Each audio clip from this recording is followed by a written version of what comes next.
by the Federal Highway Administration's Office of Safety and the Pedestrian and Bicycle Information Center. Today's webinar will focus on designing for older road users. The panelists today include Becky Crow, Jean Amparano, and Jesse Mintz-Roth. Becky Crow is a transportation specialist in the Federal Highway Administration's Office of Safety, working on road safety audits, older drivers and pedestrians, motorcycles, and road diets. Jean is a safety engineer with the Federal Highway Administration's Resource Center, serving as the point of contact for technical assistance and training initiatives involving older drivers and the Highway Safety Manual. And Jesse Mintz-Roth is the Senior Project Manager in Research, Implementation, and Safety at the New York City Department of Transportation, where he manages street design projects that improve safety for all road users. Thanks to our panelists for joining us today. My name is Dan Jolene, and I'm the Program Manager at the Pedestrian and Bicycle Information Center, and I'll be facilitating today's webinar. For more information about future webinars or to view the archives from this webinar series and others, please visit pedbikeinfo.org/webinars. Now, I'd like to welcome and thank all of our presenters for agreeing to speak with us today. And Becky, in just a moment, you'll see the screen control coming your way. If you just accept that whenever it comes through, and you can get started with your presentation. Good afternoon to everyone. I hope everyone's doing well and staying warm. My name is Becky Crow, and I've been with Federal Highway for over 14 years. I manage the Older Road Users Program, road safety audits, motorcycles, and road diets. For anyone that's not familiar with Federal Highway, we have an Office of Safety, and we're committed to providing a safe environment for all users. And that includes our older road users, drivers, pedestrians, bicyclists, and motorcyclists. And we're primarily focused on the engineering aspect of highway safety.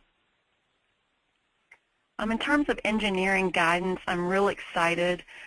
We just recently finished our new handbook for designing roadways for the aging population, and it provides guidance on how to accommodate our aging population. I'm not going to spend too much time on this because Jean Amparano, he is really our expert on the handbook. He's going to be giving you really a comprehensive overview a little bit later in the webinar. In addition to the handbook, we do offer a one-day workshop that we go over the treatments that are included in the handbook, and it's really designed for those engineers that are responsible for design and operations of the highways. So I encourage you to consider that. This is a project that we're really excited to be working on. It's hopefully going to be available at the end of the year. There was a North American conference on elderly mobility. It was just held in May up in Detroit, and it showcased national and international practices related to the aging road user, and we are compiling noteworthy practices from that conference. And we're really hoping that by getting these practices out to practitioners across the U.S., they'll be able to use these and make their roads safer. This is another program.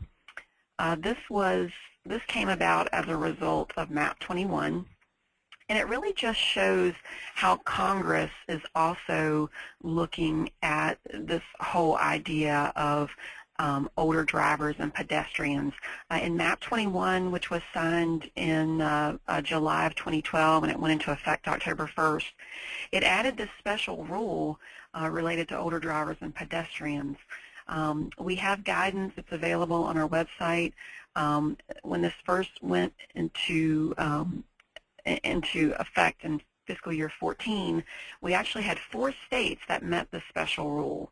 And it really means that if you have an increase in your fatalities and serious injuries, then you need to update your strategic highway safety plan and include strategies to address those increases. So we've gotten the data for fiscal year 15. We're still in the process of analyzing that data.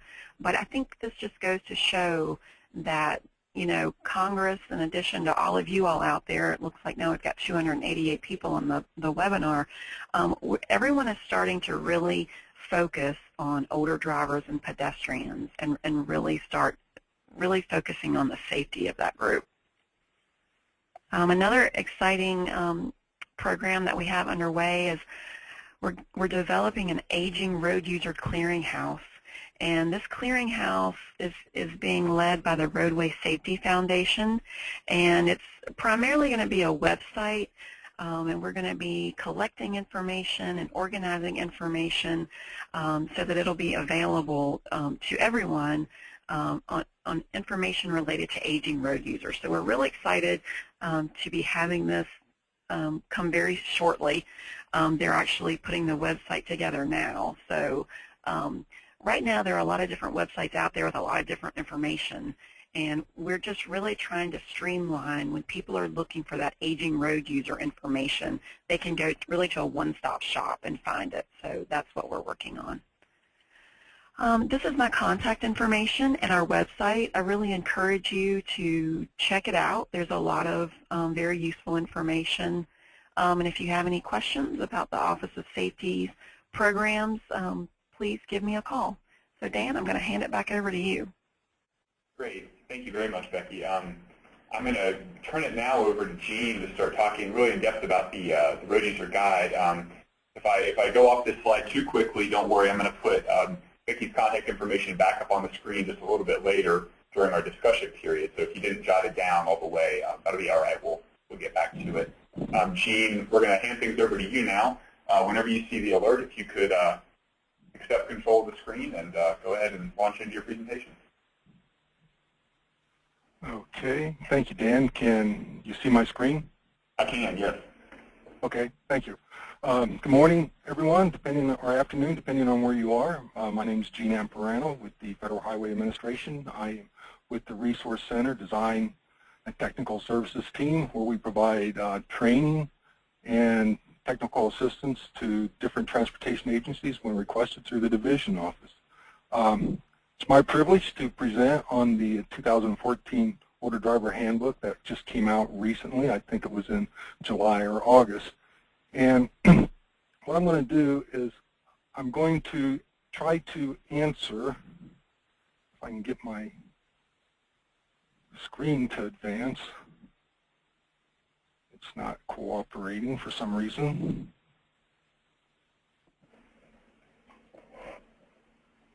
Dan?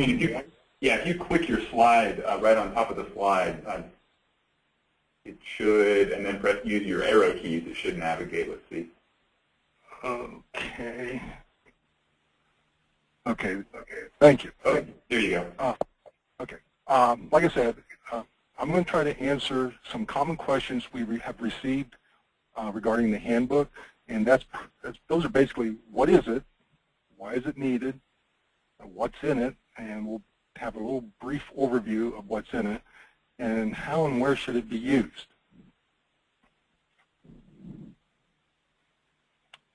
Okay. The handbook provides,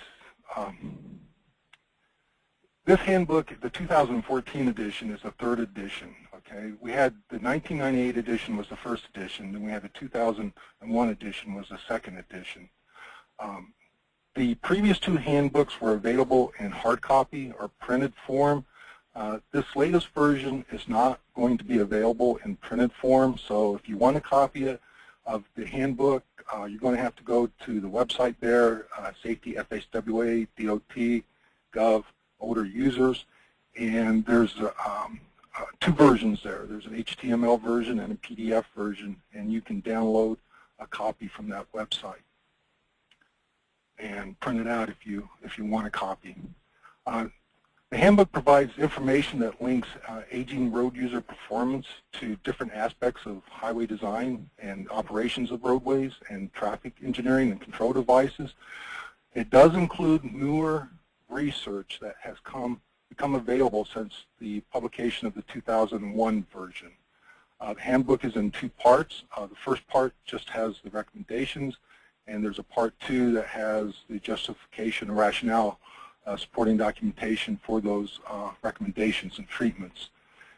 It is a supplement to existing guidelines. It's not a requirement, so we want to make that clear up front. And This particular handbook, there is a new title. The previous handbooks had the terminology older driver in the name or in the title.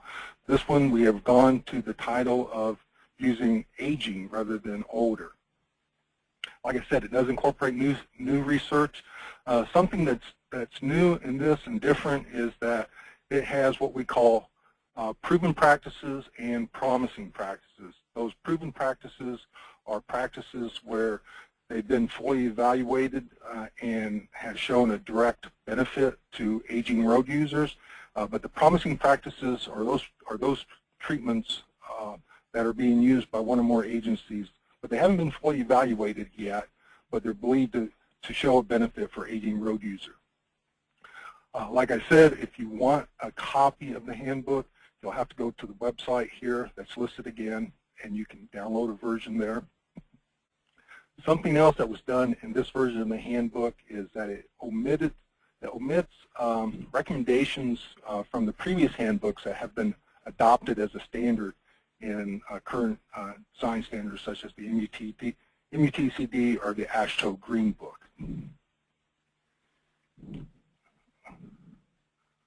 Okay, so why is the handbook needed? Well, if we look at the percent of increase of elderly population that has occurred and that is expected to occur, we can see that it's going to range anywhere from around 40% to over 120% in various states, with a nationwide average around 77% increase in those persons that are over the age of 65. And unfortunately, as things, as we age, things tend to diminish. So as our older population increases, we can expect to have an increased number in older drivers. As a matter of fact, based on the traffic safety facts available in 2011, older drivers made up 16% of all licensed drivers. And I just checked those numbers for 2012, and that number has gone from 16% to 17% in 2012, and it's going to be an upward tick from this point forward. So what does that mean? Like I said, things tend to diminish as we age, so we can expect a larger proportion of drivers going to be experiencing a decline in their vision, where there's visual acuity or visual contrast sensitivity or peripheral vision or other aspects of vision. We can also expect an increasing proportion of drivers that are going to have slower perception reaction times. There are going to be also those that are going to have problems filtering out the critical information that's competing for our attention in the driving environment. And there are also reductions in physical strength and flexibility, too, as we age. All those affect persons as they complete the driving task.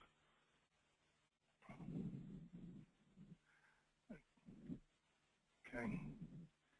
So some of the primary reasons why the handbook is needed, or why we need strategies for older drivers and pedestrians, as we saw, the increase in population has increased significantly over the past few decades, and we expect it to continue. Something else that is surprising is that older persons over the age of 65 have making the decisions to stay in the workforce longer. They're delaying their retirement, so there's more of those folks on our roads. If we look at the data that involves crashes, fatal and injuries of older drivers, we can find that they're overrepresentative part of the population. And primarily, the final thing is that as designers, we should be thinking about all road users, and we need to accommodate the operational characteristics of the highway for all road users, including the aging road users, as much as we can. So as we're going down this line of changing demographics, that's going to lead us into what we call would be our change in a design driver.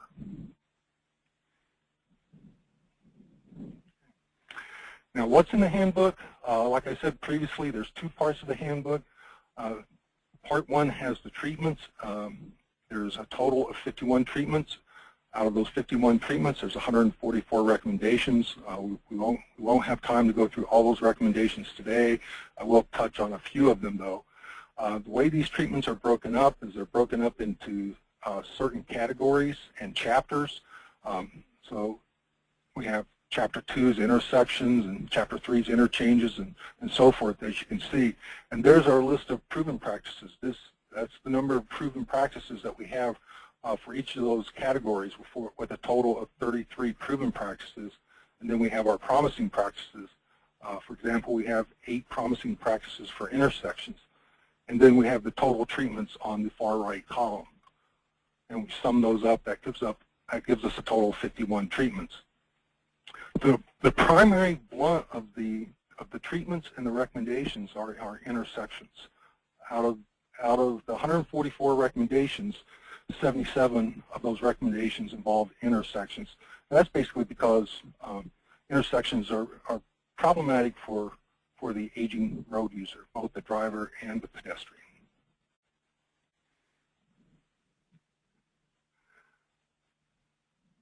Okay. Chapter 1, which wasn't listed in the previous slide, what it does is it provides guidance on how to use the handbook, but also it provides some important information about each treatment or recommendation. It gives you some general information about the design element, the category, the figures, but what I think is important is in the middle lower part of the screen where it says relationship codes. And what it does there is it gives a reference to a specific guideline, whether it's the MUTCD or the AASHTO Green Book or NCHRP Report 500, and then it gives a numeric number beside that. And that numeric number tells you, the reader, what that particular recommendation is in regards to that particular standard. For example, if it was assigned a number 1, then it would say that's the most conservative recommendation in that particular document.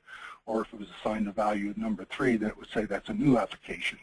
Or if it was assigned a value of 5, then that would be telling you that it's an experimental application. So it tells you how these recommendations relate to other things and different design standards, which may be beneficial to you. Part 2 is the rationale and supporting evidence. This is the blunt of the handbook. The handbook itself is approximately 420 pages, give or take a page or two. The first 93 pages are the recommendations, and the remaining 300 plus pages consist of the rationale and supporting evidence for each treatment. And those are broken up in chapters as well, as you can see here. Also, what's included in Part 2 is appendices that has the photograph and image credits, definitions, and reference material in case you want to look up some more information on your own.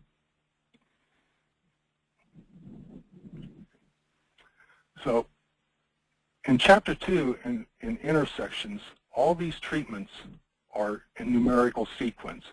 So, it begins in Chapter 2 with 16 proven practices. Out of those 16 proven practices, there are 67 recommendations. And you can see that for each proven practice, it has a numeric number, and then it has the treatment or the design element. And these are listed over on the right column. It covers a lot of areas with respect to intersections. Some of the treatments only have 1 recommendation. Some have several recommendations. So it's up to the user or the reader to go in and look at a particular treatment that they're interested in that fits with their project and look at those available recommendations and then make a decision on which one of those recommendations are applicable to their project. Numbers 17 through 24 are the 8 promising practices with 10 recommendations. Again, these are those practices that are being or have been tried by 1 or more agencies. They haven't been fully evaluated yet, but they do show positive potential for benefit for the aging road user. And here I'm going to touch on just a few of the Chapter 2 treatments that are available that are new. The first is treatment number 5, offset left turn lanes. While offset left turn lanes aren't new, what the recommendation is to provide a pedestrian refuge area so that pedestrians can cross in 2 stages rather than 1. Okay, and that pedestrian phase is based on a walking speed of 3 feet per second. Also, they have a recommendation to use 12-inch signal heads for traffic signals, and also if you have back plates, provide that yellow retroreflective border around the back plate has shown a positive benefit for older drivers and making the signal head more conspicuous and easier and better to identify. Pedestrian crossings, the walking speed in the previous handbook was 2.8 feet per second. That's been changed to 3 feet per second to match what's in the MUTCD. The crossing distance for the pedestrian phase, it's recommended that you start 6 feet back from the edge of the curb or edge of the travel lane in order to calculate your time needed for the pedestrian to cross that particular roadway. And if you're doing a leading pedestrian interval, they adjusted that equation to reflect that change in walking speed from 2.8 to 3 feet per second, and also added that 6-foot additional distance. The ML and the PL, that's just the width of traffic in a moving lane, and the PL is just the width of a parking lane if you happen to have a parking lane present. Something that is new in Chapter 2 is the recommendation to install countdown pedestrian signal heads at all intersections. They've been shown to be extremely beneficial for the aging pedestrian because sometimes they got confused, and those flashing hands and steady hands, sometimes they're not really that easy to understand for the older pedestrians. So the countdown signals seem to relay the information more effectively to them and make it easier for them to cross.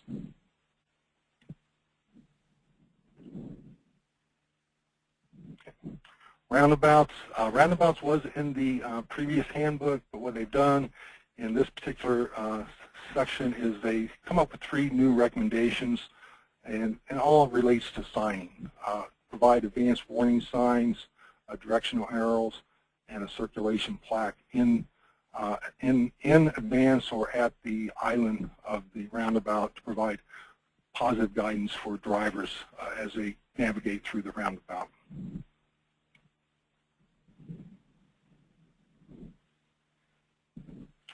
Right turn channelization is another item. It's a promising practice in the handbook. Basically, what it tries to do is to get away from those long those right turn lanes that have the long radiuses that encourages higher speeds. Recommendation is to use a tighter radius or radii, anywhere from 25 to 40 feet. What this does is it helps reduce the speeds of vehicles that's approaching the turns down to about 14 to 18 miles per hour. It's a safety benefit for pedestrians that's trying to cross there, but it also optimizes the line of sight for drivers who's turning into that intersection. They don't have to turn as much to look for oncoming traffic. As you can see here, conventional intersection, you have about a 142-degree angle to look for oncoming traffic, whereas this right turn channelization design with the tighter radii, you can get down to about 112-degree angle looking back for oncoming traffic.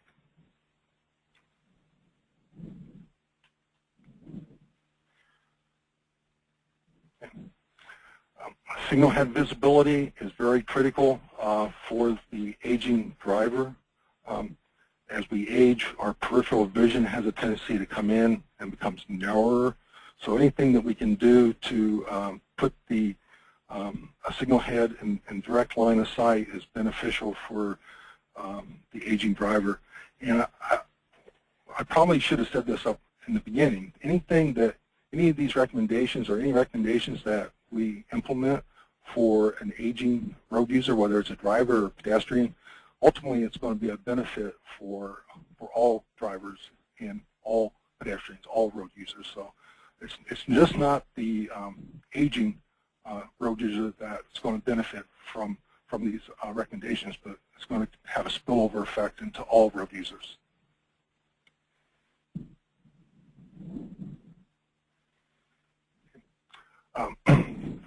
This is a recommendation for installing high visibility crosswalks using those marking patterns so that they're more visible than the standard markings, just the two lines. Go ahead and provide those ladder type pedestrian crosswalks or those with the diagonal marks as well. Increases the visibility of the crosswalk for drivers as they approach either the intersection, or if it's a mid-block crosswalk, the crosswalk itself.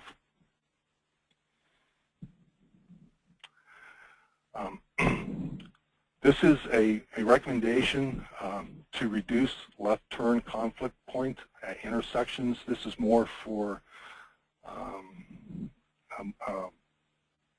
a roadway that has a divided median. There's the restricted crossing turn, or the U-turn, the R-cut.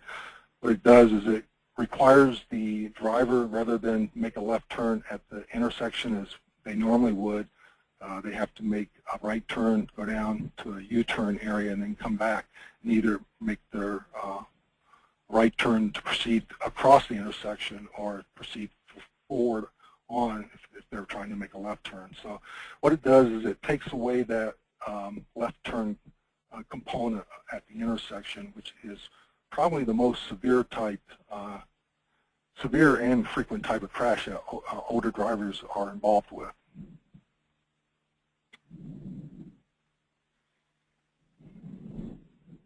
Okay.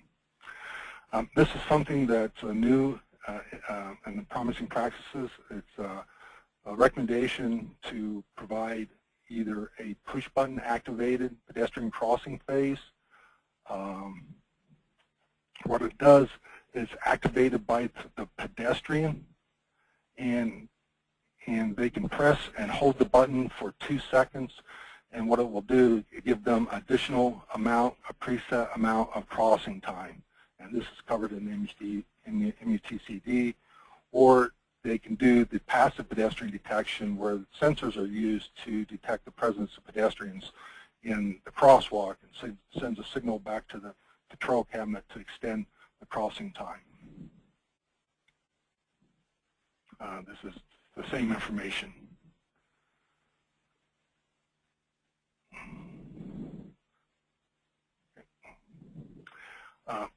Then the flashing yellow arrow.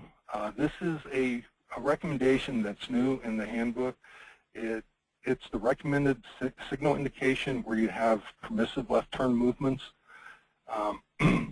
The studies out there show that older drivers especially benefit from the flashing yellow arrow. They understand the flashing yellow arrow means to yield to oncoming traffic, whereas you have the green ball, yield to green ball. Sometimes if you have a lead lag type signal phasing, then it can create a yellow trap condition, and the person making the left turn can think that they have an open, or the green to go, whereas the oncoming traffic still has a green ball. Where you have a red ball, you think that you can turn on the yellow, and you get kind of caught in that situation. So the flashing yellow arrow has shown to be the preferred type of indication where you have permissive left turn movements, especially for older drivers. A lot of agencies, I've seen this coming up in a lot of places, so I think it's catching on pretty well. For interchanges, there's 6 proven practices, and like I said earlier, these are all in numerical sequence, so those practices stopped in Chapter 2 with treatment number 24. So this picks up with 25 and continues on through 32, and so on and so forth until we get through all 51 treatments.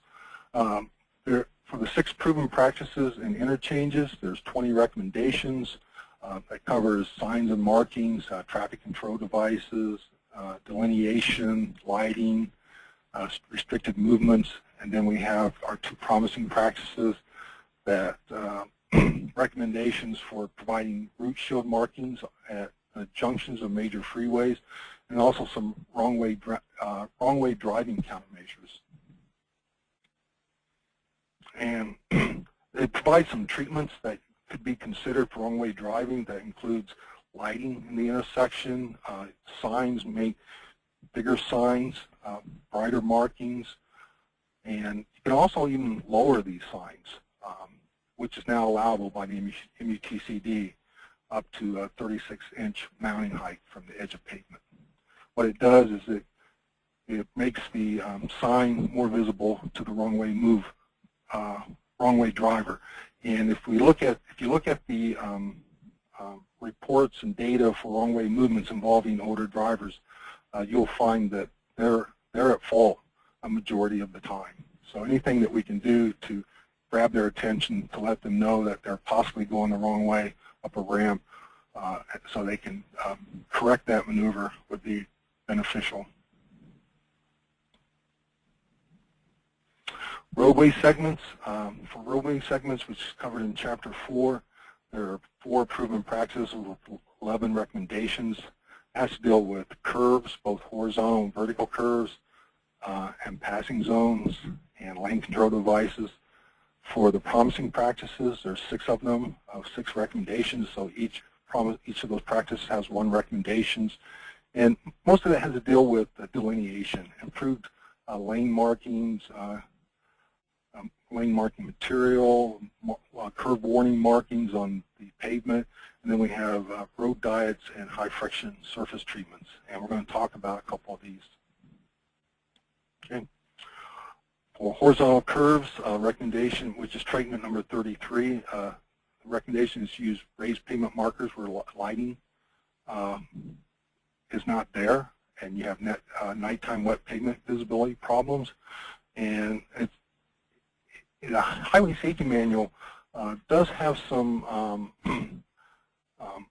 crash modification factors with RPMs, and in the Highway Safety Manual it shows that for a smaller radii curve, RPMs can be problematic, but for the older driver, the recommendation is to use RPMs or raised pavement markers where you have nighttime wet pavement problems, regardless of the curve radius, meaning even for smaller radii curve, or smaller curves with smaller radii, excuse me. For vertical curves, recommendation number 34, employ strict adherence to the 2.5-second perception reaction time for vertical curve design. In the AASHTO Green Book, it is recommended to use 2.5 seconds perception reaction time for the design of vertical curves, but it's not a requirement, so that's why this recommendation is there.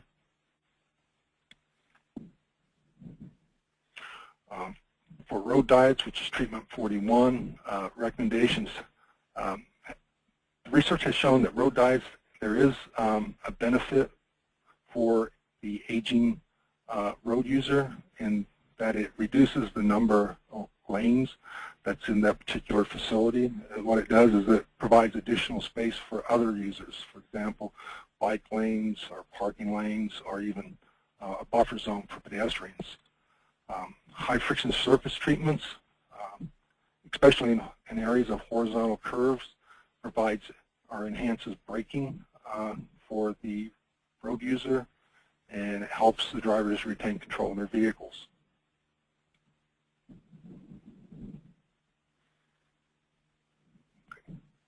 In construction work zones, which is Chapter 5, there's 5 proven practices with 24 recommendations. And the majority of those recommendations has to do with delineation and path guidance. Basically, what it recommends is to stay away from the minimum or minimum size traffic control devices and using everything bigger and larger for the applications and construction zones where you expect a lot of aging road users to traverse through there. And we have 2 promising practices with 2 recommendations, and we'll talk about a couple of these as well.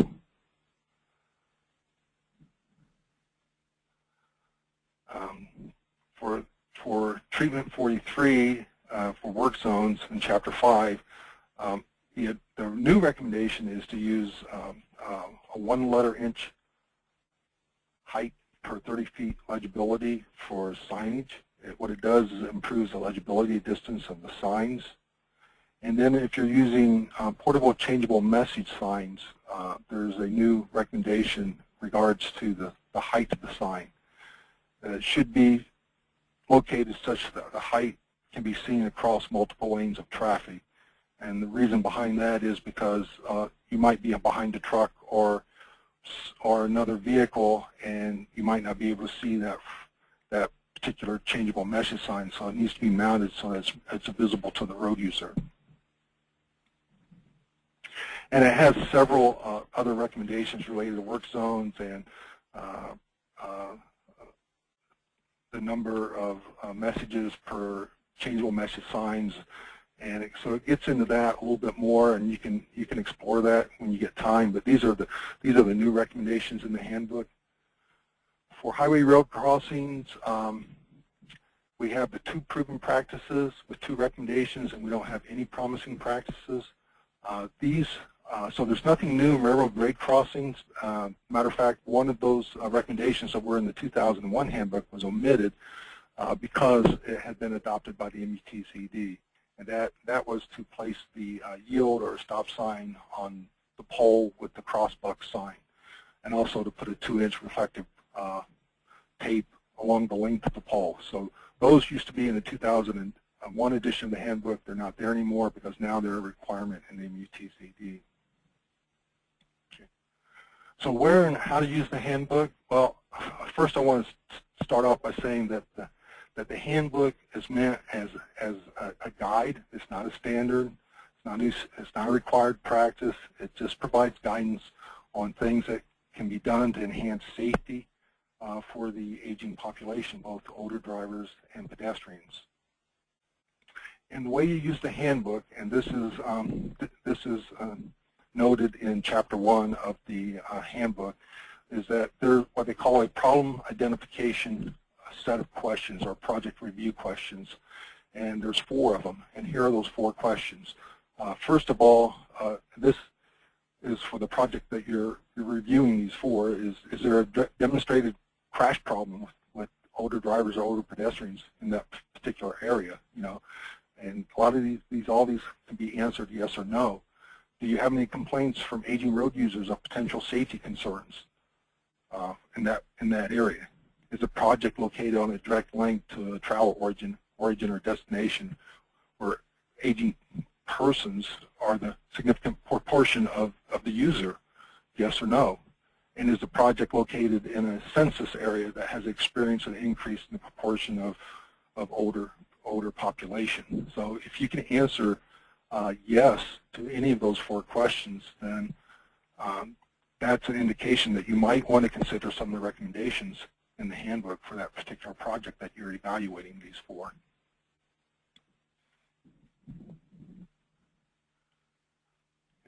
So the implementation is a 3-step process. The first one is just like I said, problem identification or project review, where you answer those 4 basic questions, and if you answer yes to any of those questions, then that should alert you that you might want to consider some of the recommendations in the handbook.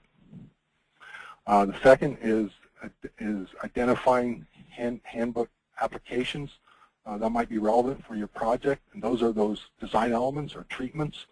So you would list those treatments that you feel are relevant for your project. Then once you've done that, then you would go and look at the recommendations for each of those treatments and select those treatments that you feel are most applicable to the project. Something else you might want to do is assess the difference in that particular design recommendation. Okay, how does this recommendation differ from your current design practice? And then also, what's the benefit? What's the expected benefit from putting in this recommendation? And then the third step of the process is an implementation decision. Somebody's going to have to make a decision whether that particular recommendation is going to be implemented in your project or not. And how that's done varies from agency to agency. So when we do our workshops, this is how we always conclude our workshop. We try to instill in their mind that if you design for the old, you will include the young, and if you design for the young, you exclude the old. And this is a quote from Dr. Isaacs, who's a renowned geriatric physician and author. So this is I picked this quote up at one of the TRB meetings several years ago, and felt that it's relevant to this particular topic. So this is something we try to leave with them. Again, we always remind everyone that whatever you do for the odor driver in implementing these recommendations is going to have a spillover effect for all road users, both drivers and pedestrians. And with that, Dan, I'm going to turn it back over to you. Okay, great. Thank you so much, Gene. That was an excellent overview of the handbook, and we'll get into some of the questions and discussion just a bit later. I'm going to turn things over now to Jesse Mintz-Roth, who is going to tell you about a program in New York City that's where they're working to improve safety for older road users. So Jesse, you should see the alert come up on the screen, and go ahead and looks great. You can begin your presentation at any time. Hi everyone, I'm Jesse Mintz-Roth. I'm a Senior Project Manager at the New York City Department of Transportation. Thanks for inviting me to speak here. So just a little bit about our agency and about our unit. I work in research, implementation, and safety, which is basically our safety group. We have a number of planning groups here. Our group was created in, I believe, 2007 to work on the most dangerous intersections and other locations in town. And we're one of several planning groups here. We have a bike group. We have a group that works specifically on strategic pedestrian spaces. We have a group that works on bus projects and so on. So our focus is safety. And today I'm going to speak about our Safe Streets for Seniors program. You can see here one of our project locations in Chinatown in Manhattan on the Bowery, where we built a project that makes the road more legible for pedestrians.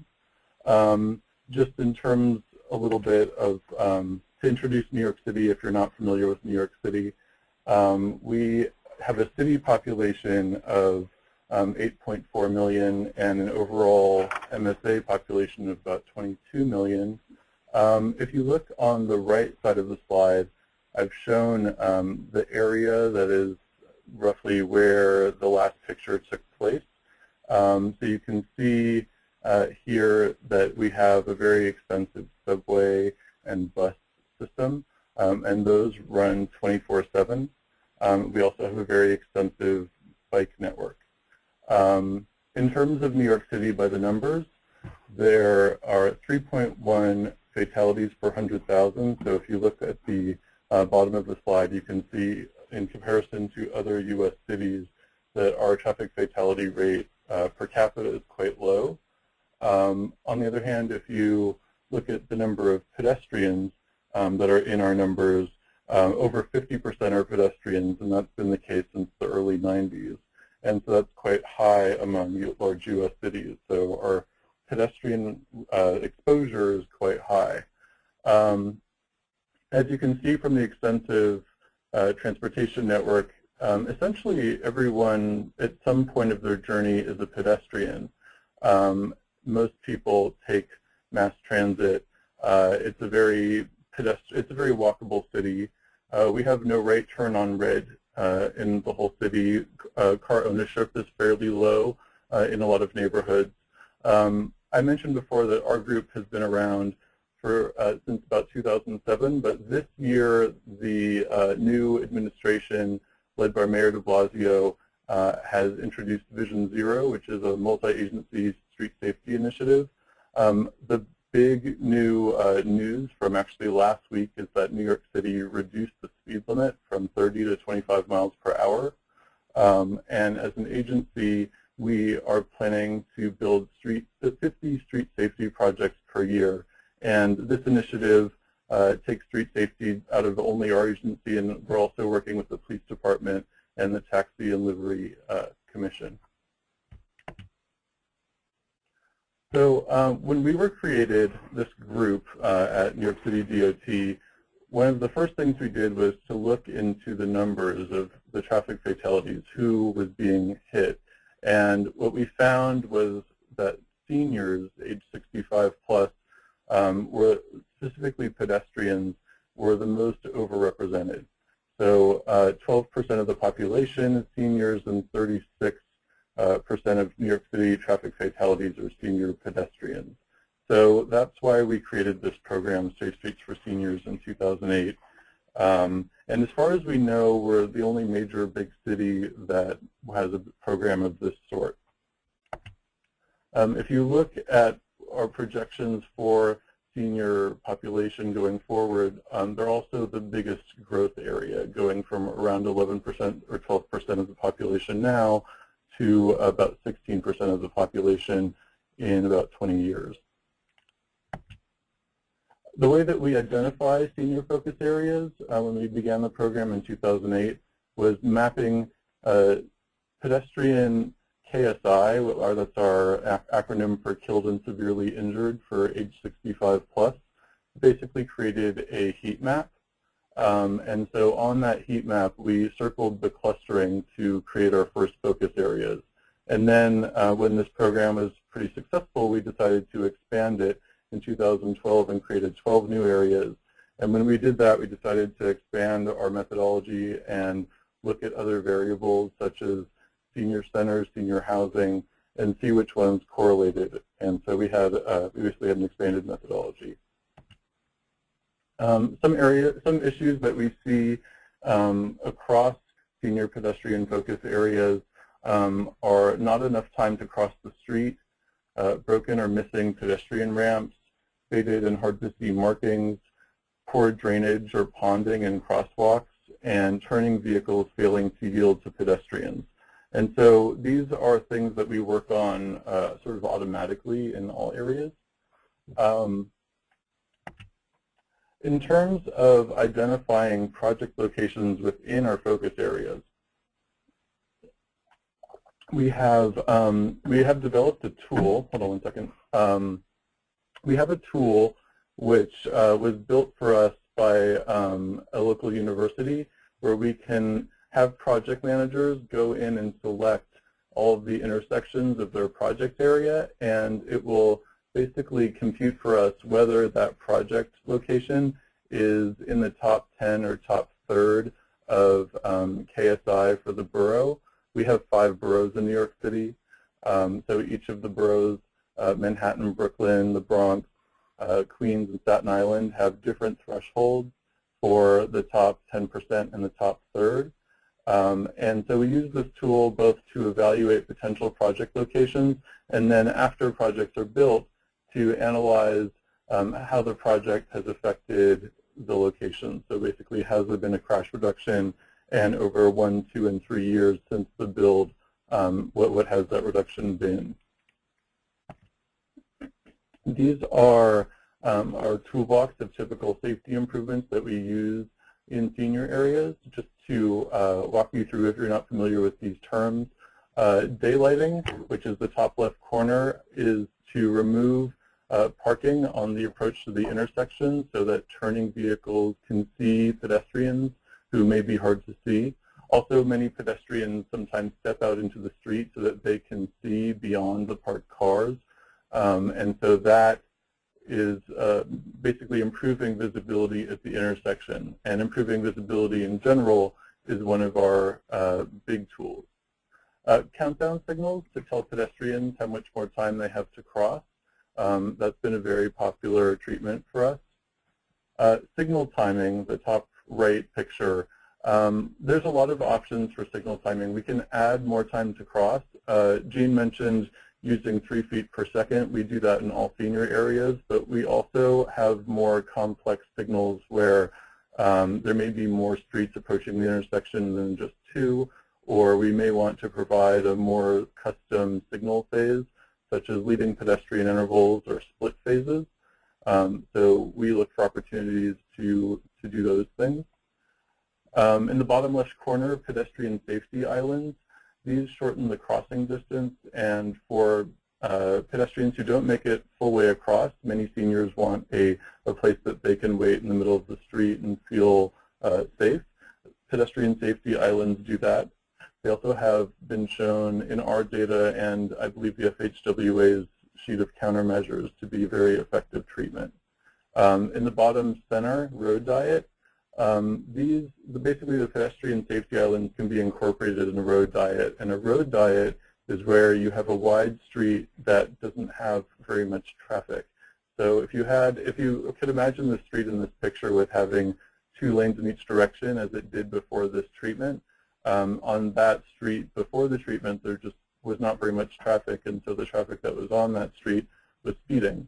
And so by making this street have 1 lane in each direction with occasional pedestrian safety islands in places with lots of pedestrians, we were able, in this case, to reduce crashes quite a lot and also to bring down the speeds on the street. Sidewalk extensions, the bottom right picture, this is similar to pedestrian safety islands in shortening the crossing distance and slowing turning cars. However, if we have the option, we prefer to do safety islands in the center of the street. Regarding the type of street construction that we have, the left shows capital concrete. This had for a long time been really the only construction method that the agency had, but this takes a long time. So one of the issues that we have in safety work in New York City is that we have from our database, we basically know in the past how many crashes or severe injuries or even fatalities have happened at a particular intersection. And if we've identified the location as being in the top 10%, generally speaking, if we had to wait 5 years to build something, we would be still having quite a lot of crashes occur before the project goes in. So in the center and on the right are 2 forms of construction that we can do much more quickly. In-house construction for concrete uses in-house crews, and the build time is closer to 1 year, sometimes 2. Or temporary materials is our newest and I guess most exciting new area, because obviously when you create something new, you find a lot of possibilities. So in this case, we can basically create areas using markings and delineators that are custom to certain streets that require a more, perhaps custom pedestrian area. So you can see here, this is the Adam Clayton Powell Boulevard in Harlem, and in Manhattan is a wide street. We're able to create median tip extensions that are quite wide. And this is also a quick build time. And if we do temporary materials, we can test our new geometry, and then if it's looking good, we can go to the other 2 types of construction as a follow-up, either in-house construction or capital, depending on whether our in-house crews can do it. In addition, to discuss temporary materials slightly more, we've gotten input from the visually impaired and hearing impaired on this material. We've worked with local advocates, and they've basically shown us or given us more comments on whether this type of material is legible to them too. So using their input, we're able to work with tactile warning strips, which you can see next to the crosswalks in these pictures, to make it more legible to them. In 2013, we installed over 400 detectable warning strips in projects like these. But now we're currently looking for new materials because the durability of the warning strips that we were using in 2013 haven't held up as well as we'd like. So we're looking into new options for the tactile warning strips in the temporary material project.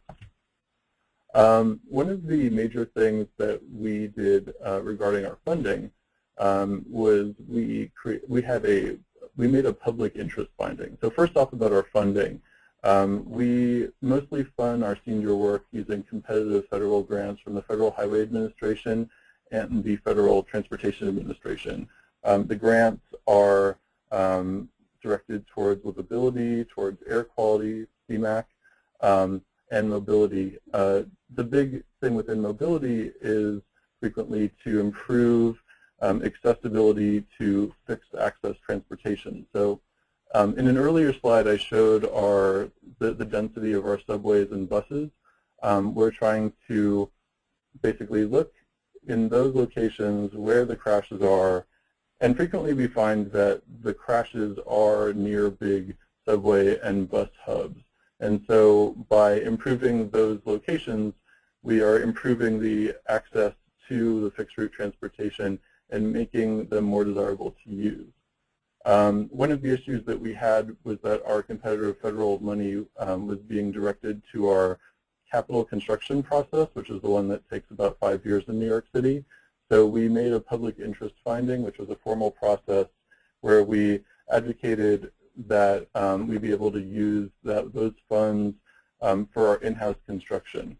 And that succeeded a few years ago, I believe in 2009. And so that has been, that has allowed us basically to build these projects more quickly, to respond to the street safety needs and to transform these dangerous streets into more safe and desirable places to walk. One of the major things that was a major point of this argument, in addition to the safety need, is also that our in-house construction was a lot cheaper than the capital construction. So in the case of a pedestrian safety island, you can see in the 2013 numbers that it was about 70% cheaper to build those in-house. And so if you want more information about this, there is a case study that the FHWA wrote up about New York that you can see on the URL at the bottom of this slide.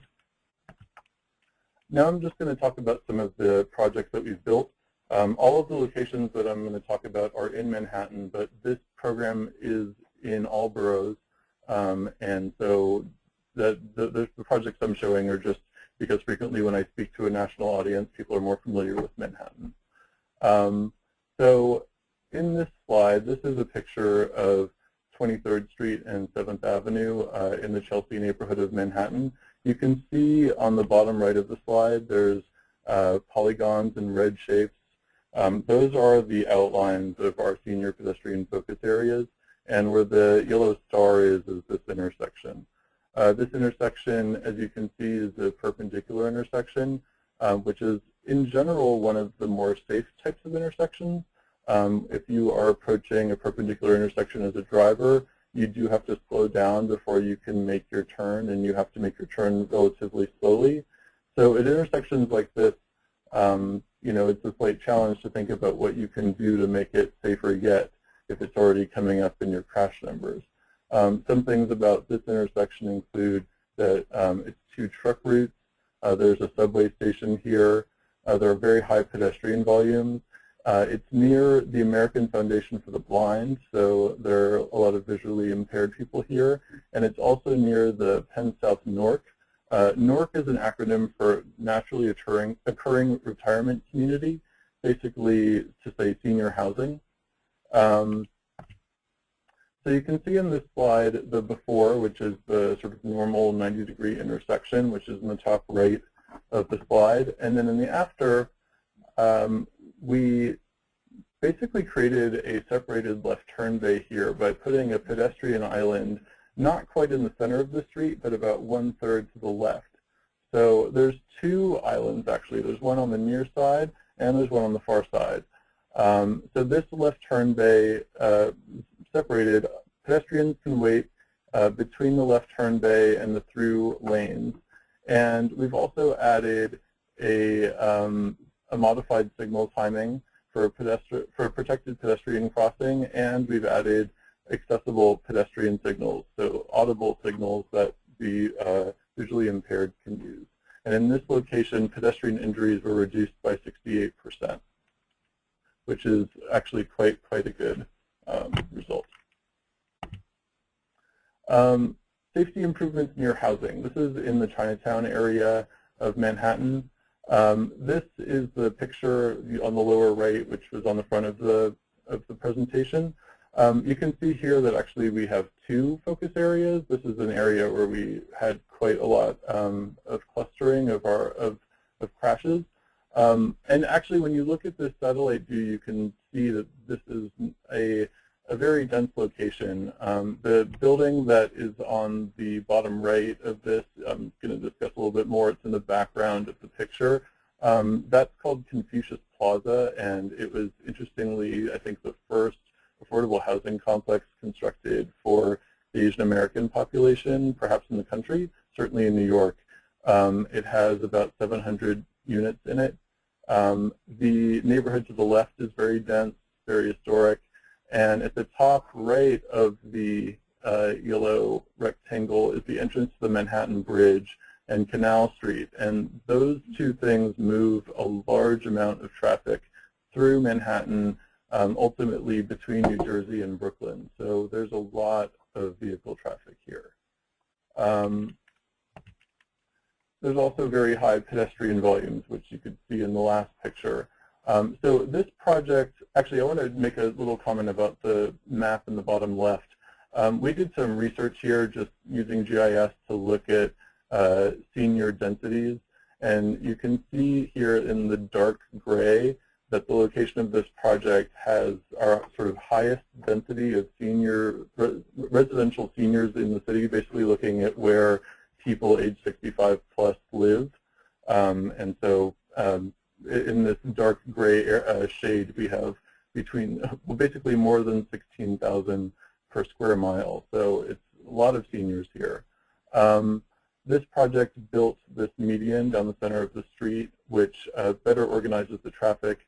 We also have the bike lane for the cyclists coming off the Manhattan Bridge. And this, you know, in the earlier slide, it sort of makes the main crosswalk. I'm going to just go back up for a second. In the bottom here, it makes the main crosswalk a more obvious place to cross. And for people who do choose to cross out of the crosswalk, which of course we don't hope happens, this planted median is a lot safer than the open roadway used to be. In this location, the pedestrian injuries were reduced by 39%. Safety improvements on arterials. This is the location in the Upper West Side. You can see in the map on the bottom right corner that we have senior areas really on both the east and west side of Central Park. And so uptown, the Upper West and Upper East sides have a lot of senior pedestrians. This is a project that was on Columbus Avenue that's been in a few phases. And Columbus Avenue is one avenue west of the park, has a lot of retail. It's one way southbound. And it's near the subways on Central Park West, which are the B and C trains, and it's also near several NORCs, including the Goddard Riverside NORC and the Park West Village NORC. Goddard Riverside also runs a senior center that we worked with in this area, and they also have people who do improvements in the street. So as part of the project I'm about to describe, there were pedestrian islands installed, and they have a planting area that you can see in this picture on the bottom of the slide. So here, this is a project that's essentially a road diet, but without, it's actually not a traditional road diet. There were 3 lanes before and there are 3 lanes after, but the 3 lanes are narrower, and there was enough space to be recaptured to put into a protected bike lane with pedestrian islands. So this project creates the bike facility, and it also creates the pedestrian islands. And this is an unusual picture of a senior on a bike, which is nice to find. But you know, this was thought of for all road users, and the pedestrian injuries in this first phase of the project were reduced by 39%. We also work with DOT's new City Bench program, and these are targeted to go into locations such as senior centers within our senior areas, bus stops that don't have shelters because perhaps the shelter was too wide for the block, for the sidewalk space on that block, and these city benches may be able to fit in those spaces, near public libraries and near other municipal facilities. So these, you can see the 2 models of the senior benches, the ones that have a back and the ones that don't. We do outreach with seniors. I know that this being a webinar, you can't really see us, but I'm in the slide, I'm in the picture on the bottom left doing a presentation to seniors in the borough of Staten Island, and my colleague is doing a presentation on the right in Forest Hills, Queens. We work with the Department for the Aging, which is a New York City agency, which tells us which senior centers to work in and when. We work with New York City's safety education team, which goes to senior centers and gives seniors education about how to be more visible in the street and how to use some of our new treatments. And we also work with Asian communities on community boards when possible. Such as last week, we had a meeting in Bay Ridge, Brooklyn, with an Asian committee that wants to survey its own seniors about how they can, bring us research about their neighborhood to make more improvements in their neighborhood. So it's nice to work with them. So we are part of Age Friendly NYC, which is a group of initiatives. And also you can see here that we're being mentioned on the Department for the Aging's webpage, and plus we have our own webpage on New York City DOT. So in terms of talking about if your city wanted to create a program like this, I just have a few thoughts about that and sort of the way that we approach it. We're part of Age Friendly NYC, but we also are meeting the goals of our own agency, which is to lower traffic fatalities. And this, as I mentioned, is the most overrepresented group of traffic fatalities. So we're going to the places that they're occurring, and we're making projects happen there. So we're aligned with our agency priorities. We've also innovated in the public interest finding and using temporary materials, which, like in-house construction, the two of them lets us build projects faster so we can get results faster. When we apply for money through competitive federal grants, we definitely have to think big because a lot of those grants are themed towards sustainability or livability or mobility or resilience. Those are all big buzzwords in the land of grants, but also those are, in fact, what our program is doing. So we think more holistically about the role of these projects, connecting people to fixed route transportation and connecting them from housing, and also the mode shift to making the pedestrian and public spaces and public transit more attractive, which is something that we would like to have as a city and agency and program. So we also work with a lot of community organizations and with our partner organizations in city government. So as much as we can work with other organizations to improve a common goal, that's what we're going for. So that is the end of my presentation, and I give it to Dan. All right, thank you very much, Jesse. I appreciate that. And we have some time now for Q&A. Excuse me just one moment. I'll pull up a slide here. We can move on to some questions. We had quite a few come in, and unfortunately, we won't be able to get to all of them today, but we'll get through as many as possible.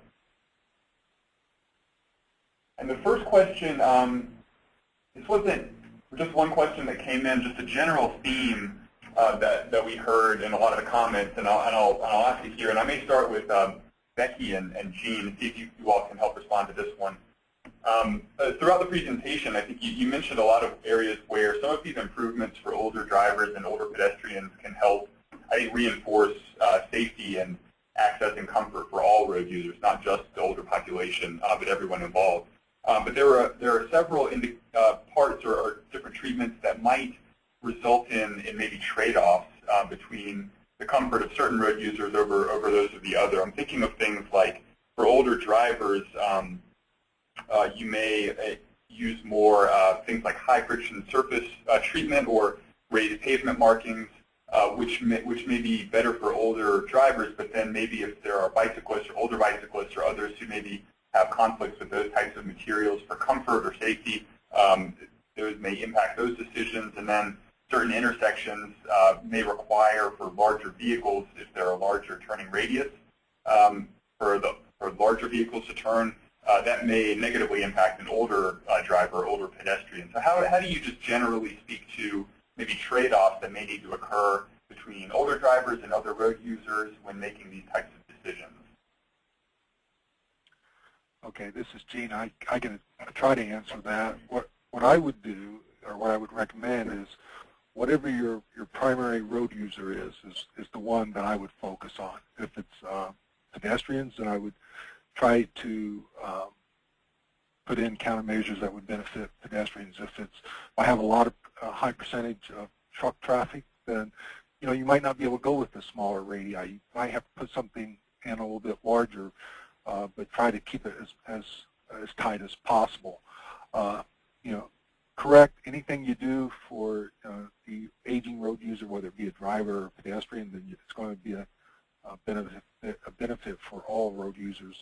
But like I said, I would focus on what my primary focus area is for that particular project. Whether it's if it's a driver, then you might want to implement some of those countermeasures that are places more emphasis in driving. If you're in an urban area, then you would probably likely want to put it in those recommendations that are more representative for an urban area with a lot of pedestrians presence. Okay, thank you, Gene. Becky, anything to add to that? Well, I agree with Gene, but something else that Gene went over was that project review worksheet that we include with the handbook. And there are a series of questions that, if you're working on a project, you can ask these questions to determine, maybe you have a demonstrated crash problem with the aging road user, or maybe there's some aspect of your design where you need to consider that aging population. So, I think there are going to be definitely times where you can take some of these recommendations from the handbook and use them appropriately.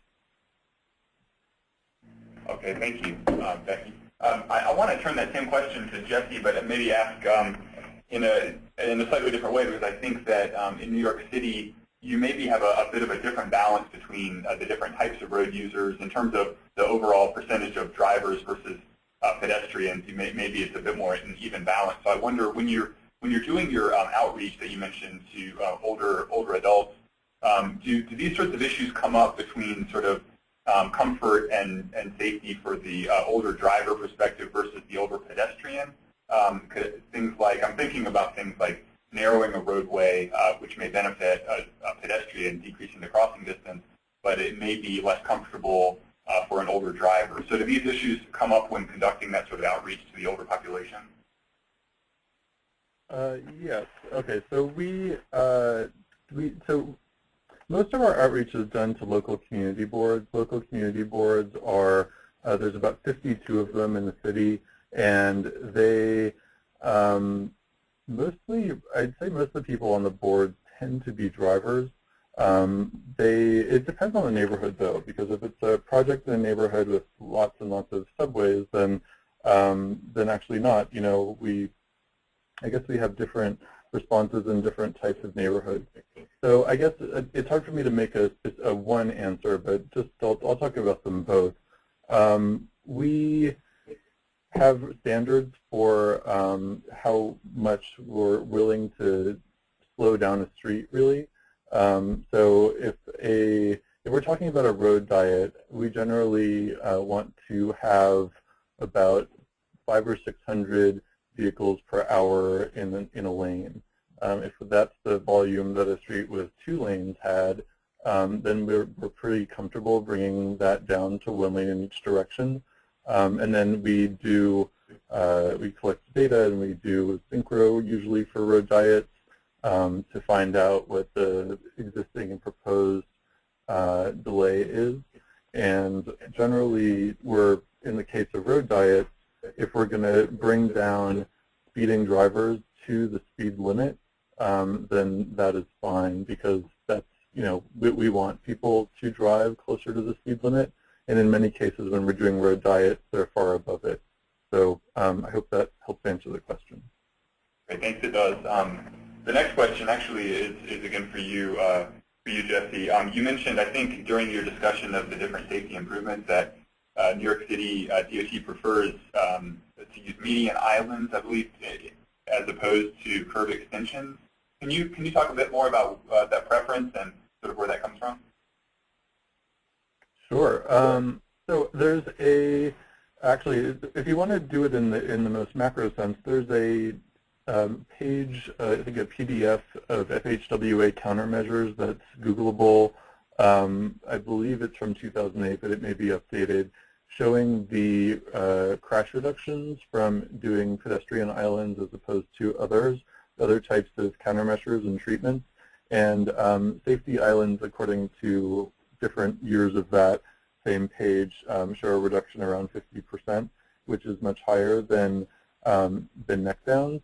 And so in our own practice, because I mentioned that tool that we can use for the before and afters of evaluating project performance, we also see pedestrian islands being more effective than curb extensions or neck downs. Also, we find that pedestrian islands are generally possible to build in more locations because neck downs, we can only build them in-house if they're in locations where there's not a catch basin, and if there is a catch basin, we have to do it in capital construction, which, as I mentioned, takes longer. So in terms of just the geometry of a turn, if you were able to pair a road diet with a pedestrian safety island, it makes the turn, say if you're making a right turn onto another street that has the island, generally a tighter turn, which means you have to slow down more to make it, usually with pedestrian islands. So that's most of the reason that I assume, or that's one of the reasons I assume, that they're more effective. Also, in terms of being a pedestrian and using a safety island that's in the center or mostly or towards the center of the street, it provides a place to wait that is, not there. If you use a neck down, with a neck down, you can only just sort of, it's the equivalent of stepping into the street, having that area shortened. So, so basically, those are our thoughts on safety islands. Okay, great, thank you. The next question is for Gene. Gene, this may be more of a clarifying question.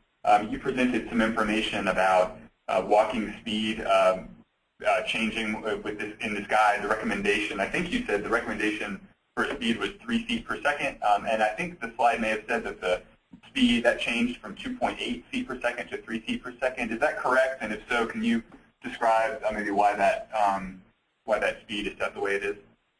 Yeah. That's a good question.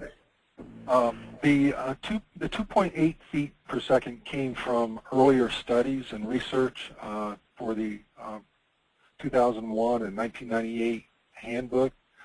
As part of the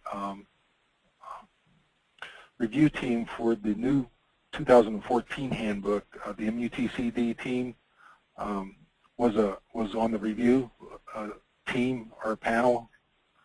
And they said their recommendation was 2.8 versus 3.0 MUTCD. We have recommended that use 3.0 feet per second. So there was just general consensus that we would, adopt and be in agreement with what the MUTCD said. So that's why the change was made from 2.8 to 3.0 feet per second. Okay. And to go off of that point, it seems like a lot of the improvements or the recommendations in the handbook are things that, as we mentioned earlier, do benefit all road users, not just the drivers, but pedestrians as well as others. And so I'm curious about how, maybe from your perspective, how might the recommendations from this handbook eventually be maybe reflected in the MUTCD or in any other higher level guidance for making roadway improvements? That's another interesting question. What we found is that some of the recommendations we try to use, well, we hope that the handbook could be a platform for innovative practices that might be considered in future versions of either the AASHTO Green Book or the MUTCD. So that has happened in the past. Now they haven't adopted everything out of the handbook, but there's people on our team that are active in MUTCD field and are promoting these countermeasures or treatments, in the hope that in future versions of the either the MUTCD or the National Green Book, that they would be incorporated in there like they have done in the past. So there's some reluctance in some areas, but then there's acceptance in others. Okay, thank you. Jesse, we had several questions to us about how some of the improvements that you all are making and some of the roadway changes, how you work with snow removal process and operations and maintenance to sort of collaborate on those projects and make sure that the improvements you're making are able to stay in place without interrupting too much of your snow removal, which you could argue, I guess, in another way that also impacts the ability for older adults and others to be able to move around safely. Sure. We have I wish I knew the exact measurement offhand, but there's a measurement for the amount of space between delineators that we can use on temporary material spaces to let the street cleaner go in, and so that's normal type maintenance to do street cleaning maintenance. For snow removal, I believe that's done by our Department of Sanitation, and I believe that they do pedestrian areas already in streets. But so that may answer part of the question about how to cross the streets, the areas that have temporary materials and the areas that have pedestrian islands.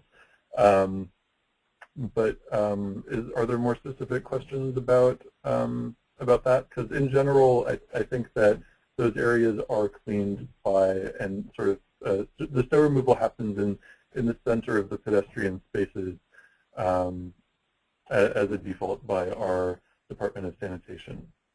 Yeah, I think the issue also may come from, at least in the ways I'm reading the questions, that maybe one of the reasons that certain agencies get pushback from making some of the changes like the ones you were making in specifically like the islands in the centers of the roadways, they get maybe pushback from snow removal, or for reasons of snow removal, arguments that it may be more difficult to complete those processes if those treatments are put in place, something that I think some folks are used to hearing as a reason why not to do something. So I'm just curious if you have those conversations.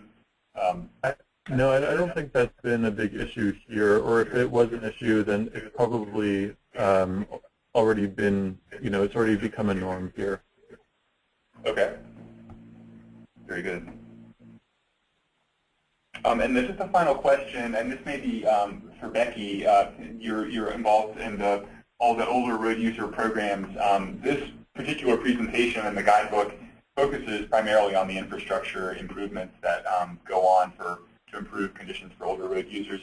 Can you speak at all to any other programs you're aware of that maybe hit on some of the other E's, such as education, enforcement, maybe programs with NHTSA that may be out there for others who are looking to maybe expand their older road user programs? Yeah, absolutely. NHTSA has really got a fabulous older road user program. If you just do a Google search, they have developed a strategic plan, a 5-year strategic plan on activities that they are going to pursue. I know they have provided some guidance to the governor's highway safety rep in each state about making sure that older road users are considered in their strategic plans. In terms of enforcement, again, they have a lot of programs that they have developed. It's kind of NHTSA's, arm with the education and enforcement.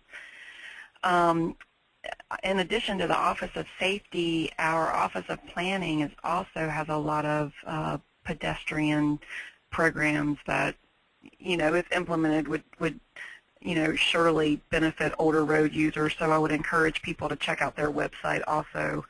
And just so that everyone knows, just recently at the Pro Bike Conference, Secretary of Transportation, Secretary Fox, made it very, very clear that pedestrians as well as bicyclists were going to get their fair share. and we were going to constantly try and make the roadway safer for everyone, not just the motoring public. So each of our division offices is actually involved in performing a road safety assessment. We're doing one of those in every state. We're partnering with FTA, Federal Motor Carrier Safety Administration, to go out and actually look at conditions for pedestrians, look at conditions for bicyclists, and for all users, hoping to make recommendations to make locations safer. So there's a lot of activity going on right now. Great. Thank you so much, Becky. And thanks to all of our panelists. Unfortunately, that's all the time we have for discussion today. If we weren't able to respond to your questions, and there were quite a few of them, we do hope you're able to follow up with our presenters, with us, to follow up on some of those issues.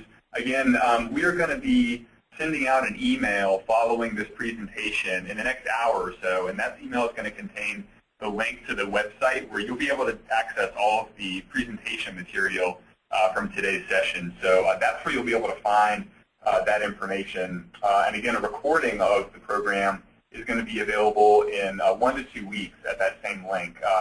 So in addition to that, you'll receive that follow-up email this afternoon with a link to the archive page, as well as the link to be able to download a certificate of participation in the webinar. Just a reminder to please pass that email and that link along to each of the people who attended the webinar from your location. I just want to remind you one more time that a brief survey is going to appear once the webinar has ended. We appreciate you taking a moment to complete that and can provide us your feedback. And just thank you again to our speakers, and thanks to all of you for attending today's pedestrian focused webinar. And I hope everybody has a great day.